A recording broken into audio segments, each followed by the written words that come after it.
For more on all of this, I want to welcome in North Carolina Senator Ted Budd, who's a member of the Senate Commerce, Science, and Transportation Committee, who questioned him just the other day. Senator, good to see you.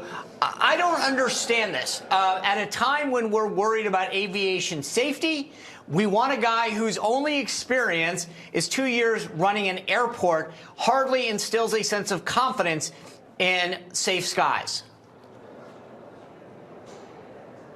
No, you've got shutdowns, you've got NOTAM errors, you've got people stranded in airports, you've got near misses. The number one job of the FAA, is to make sure that the passengers are safe, to make sure that we have a safe system. All of transportation, from Buttigieg on down, is all about safety for Americans, whether that's buses, whether that's airlines, or whether that's heavy transport or automobiles. And we see somebody that's just not qualified for this job. I don't put this on Phil Washington, who has served our country admirably. I want to put this on Joe Biden because really his nominees have not been good for our country.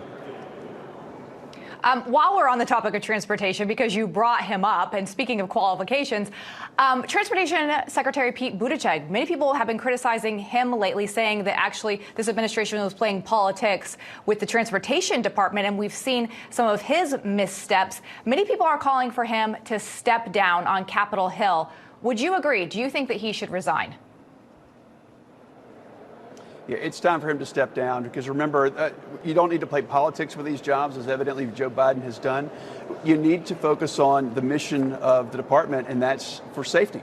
And he obviously hasn't done that, whether it comes to railways or the response to. We're always going to have challenges we need to deal with, but you don't wait 12 days. You jump on it immediately, and you make sure that it doesn't happen again. And he certainly hasn't done that. He's campaigning for another job, not doing the job that he has right now. So he needs to focus on the job at hand, not the job that he wants.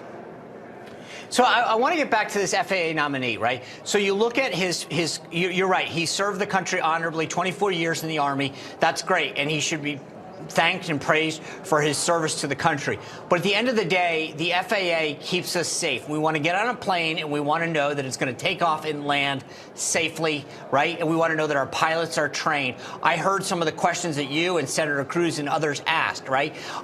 What do the Democrats say? I don't understand how a Democrat can look you in the face and say that nominee is the most qualified person, or frankly, qualified at all. How does a Democrat on that committee look and say, yeah, he's qualified to do that?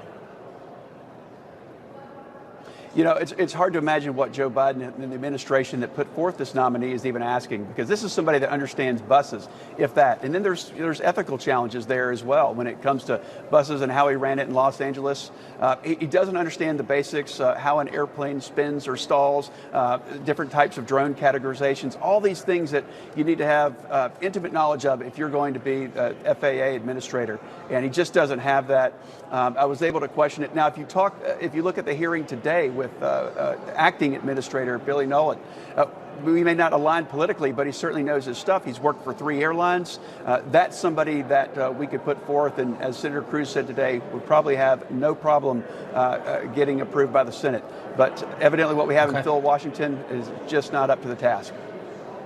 Yeah, it's unfortunate. Senator, before we go, I do want to ask you this because I think of some other senators that you serve with. Senator Cruz, who serves on the Commerce Committee with you, has been very outspoken about DirecTV dropping Newsmax from their lineup. Is this something that you're hearing about from constituents in North Carolina that they're concerned about? Our phones are ringing off the hook. This is not just about dollars and cents. We're very suspect this is more about politics and ideology. And we need to protect free speech and make sure that Americans out there have a chance to see all views, including Newsmax and other conservative networks. There's a real problem with tech platforms, now media platforms, censoring the conservative worldview, and that's just not up to the American ideals. That's not in line with our American ideals.